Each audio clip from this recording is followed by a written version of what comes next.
sereis um dia. Aleluia, aleluia, aleluia.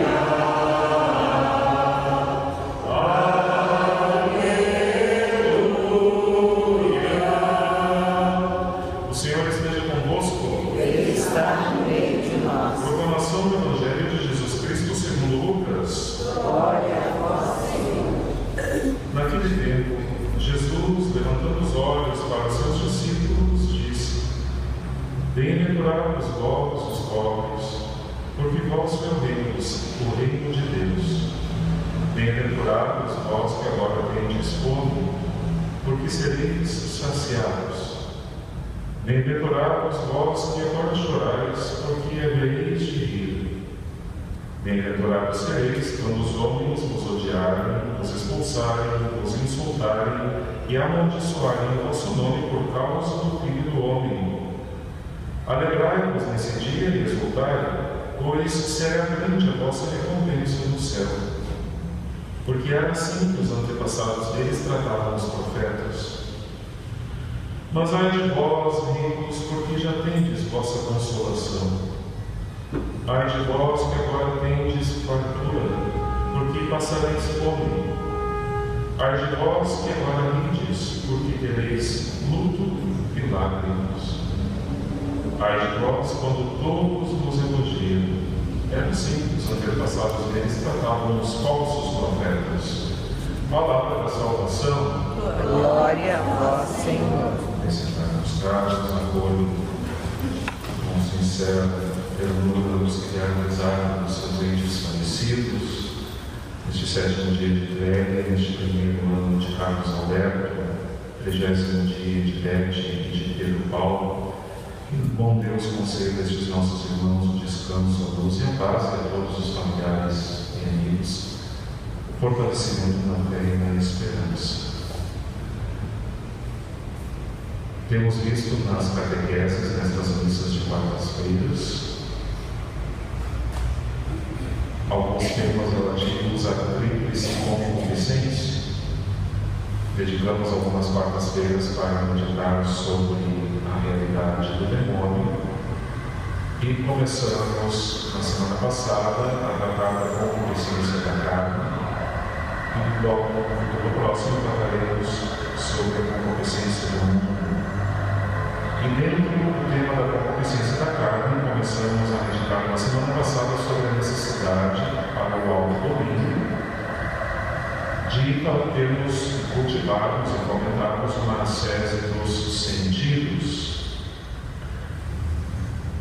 Não vamos aqui tomar tudo aquilo que tratamos quarta passada, mas é importante que nos demos conta de que, quando falamos da concupiscência da carne, nesta nossa tendência natural para o pecado, não basta termos somente domínio sobre os sentidos externos, sobre aquilo que vemos, sobre o que escutamos, sobre o uso que fazemos da língua, da palavra, sobre o controle que devemos ter com a gula.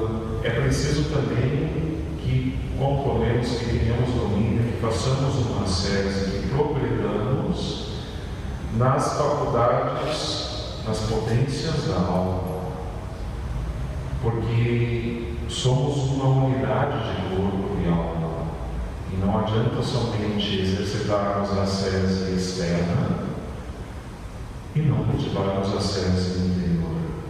Também a alma precisa estar em conformidade com Deus, ainda que sejamos templos do Espírito Santo desde o dia do nosso batismo.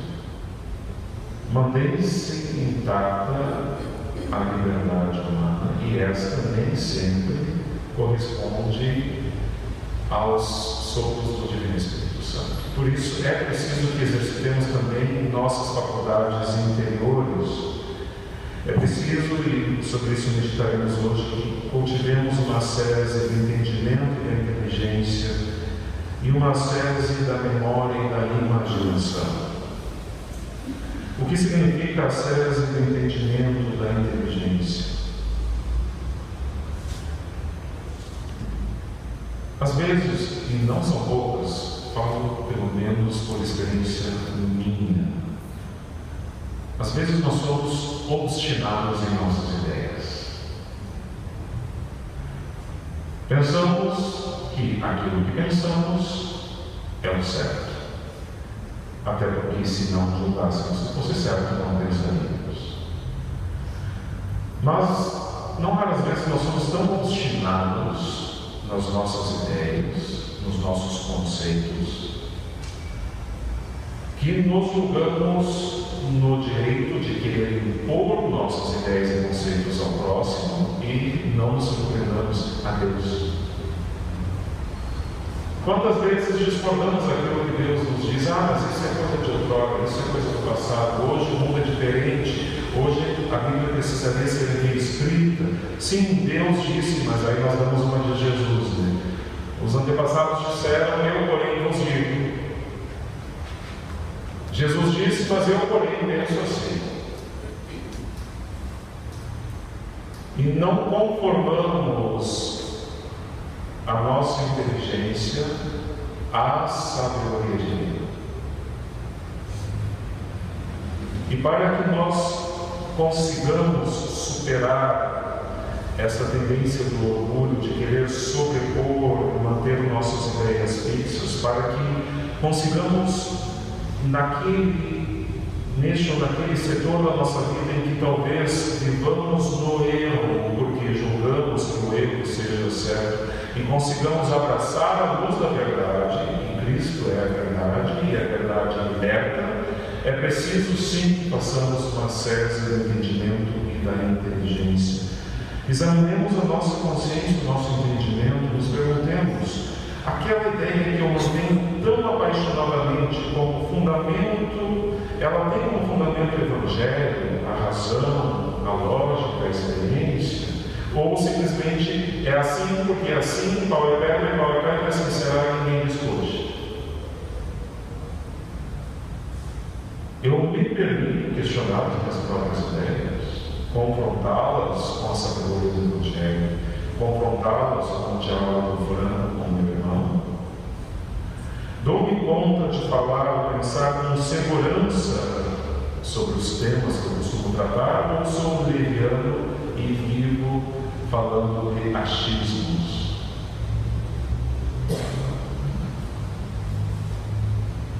Deus está de acordo com o que eu penso? Eu submeto ao exame de Deus a minha forma de conceber o trabalho, a minha forma de governar a minha família, ou a forma como eu mantenho as minhas relações dentro da família. Eu submeto ao exame da palavra, ao exame de Deus, a minha forma de me relacionar com os bens de consumo, a forma de distribuir o meu tempo. Como faço? Como tenho vivido as 24 horas do meu dia? Eu submeto essas questões na minha vida de oração, eu coloco isso em diálogo com Deus. Que meios eu ponho bem concretamente para conhecer melhor o Senhor, a fim de que eu possa conformar os meus pensamentos com os dele? E além deste exame de consciência, que deve ser, repito, muito franco, muito honesto e humilde, também nós fomentamos a cese do entendimento e da inteligência com algo que no meio acadêmico chamamos de honestidade intelectual. O que é uma honestidade intelectual? Honestidade intelectual é estar aberto à argumentação do outro. E se o outro me mostra por A mais B, e esse outro não, também muitas vezes é Deus. Se ele me mostra por A mais B que a minha forma de pensar, a minha forma de proceder, as minhas concepções estão erradas, eu humildemente deixo de lado aquilo que até então eu defendia com unhas e dentes e abraço a verdade. É desonestidade intelectual a obstinação do eu. É falta de humildade não reconhecer que a nossa argumentação, a nossa forma de construir uma ideia não se sustenta. Era isso que o Senhor tanto criticava nos fariseus. Aqueles que procuravam o Senhor e faziam perguntas com o intuito de descobrir a verdade, nosso Senhor respondia. Agora, quando o Senhor percebia que queriam, na verdade, fazer uma armadilha e fazer uma pergunta, independente da resposta que Jesus desse, não ia mudar de ideia, nosso Senhor nem se dava trabalho de aprofundar o tema. Daí que vem o famoso ditado que pouco não se discute. Não adianta, quando a pessoa não está aberta a querer descobrir a verdade, não adianta gastar o nosso latim. E às vezes Deus acaba agindo assim conosco, porque nós nem sempre estamos dispostos a querer descobrir a verdade. E é preciso também que cultivemos e fomentemos uma série da memória e imaginação que são faculdades também da nossa alma. A memória. Está na nossa memória aquilo que lá colocamos. Então, vou parar para mais embaixo. Que tipo de programas assistimos?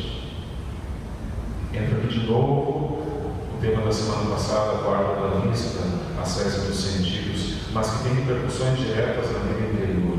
Que tipo de programa assistimos? Que tipo de livros e revistas lemos? Que tipo de sites acessamos? Mas claro, essas coisas ficam impressas na alma, ficam impressas na memória. E é com este material que nós alimentamos nossa vida interior. Quantos há que o único alimento que põe na alma são as novelas, sem fazer aqui nenhum juízo de valor? Quantos há que o único alimento que colocam para dentro da sua memória é a coluna do horóscopo, é a revistinha de fofoca, são as horas intermináveis para ver os últimos posts do Facebook? É com isso que alimentamos a memória, é isso que vai nos dar matéria para oração, para diálogo com Deus. Há que alimentar a alma de coisas boas para que também tenhamos boas memórias. E as memórias negativas, e todos temos memórias de momentos difíceis, memórias de coisas não muito edificantes que fizemos, que também não fiquemos fomentando essas coisas na nossa vida. A sese da imaginação. Santa Teresa de Ávila dizia que a imaginação era a louca da casa. A louca da casa é aquela pessoa que de repente tem um surto e sai quebrando tudo, que ninguém controla. A imaginação ela pode ser muito, muito útil para a vida de oração. São José Maria Escrivá era um santo um padre que aconselhava muitas pessoas a usarem a imaginação ao escutarem uma cena do Evangelho, ao rezarem, ao meditarem no Santo Terço, usando a imaginação, colocando-se como mais um personagem na cena, colocando-se como alguém que está ouvindo, colocando-se no lugar de Nosso Senhor, colocando-se no lugar de Nossa Senhora, pensando, imaginando que tipo de sentimentos pulsariam nos corações naqueles momentos. A imaginação pode ser muito útil para a vida de oração, mas também pode ser devastadora. Quando nós vivemos no mundo fantástico de Bob, no desenho que tinha antigamente, onde o menininho pegava seu gravador e ele ficava fantasiando e fugia da realidade. A imaginação pode tanto nos aproximar de Deus, quanto dele nos afastar. Então há que cuidar e também examinarmos como temos usado a nossa imaginação.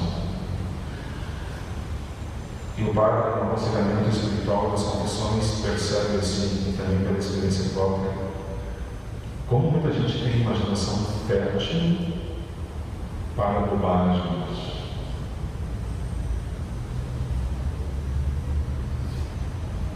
Para maldade. Vê algo e ao invés de se deter naquilo que vê, na realidade já começa a imaginar mil e uma coisas fantasiosas que não condizem com a realidade. E se não cuidam, fazem da imaginação uma verdade e acabam acreditando naquilo que imaginam. Quanto sofrimento vão, quantas preocupações que não edificam em nada. Então, nos damos conta, meus irmãos, minhas irmãs, que Precisamos parar de vez em quando, de repente hoje de noite, na vida, num momento de oração antes de dormir, no exame de consciência, e se perguntar sobre essas coisas. Como eu tenho tratado da ascese do meu entendimento, da minha inteligência, da minha memória e da minha imaginação? Se eu não tiver domínio sobre essas realidades, como dissemos na semana passada, não seremos capazes de amar o próximo e a Deus, porque para amar é preciso dar de si, e para dar de si é preciso possuir-se. E se não temos controle sobre nós mesmos, não só sobre as nossas ações externas, mas também nossas faculdades internas, não conseguiremos amar, não teremos cuidado, porque sequer nos possuímos. Ajude-nos, Santa Maria, a colocarmos todas essas realidades na oração para que não fiquem só nas palavras bonitas, mas nos aproximem mais de Deus.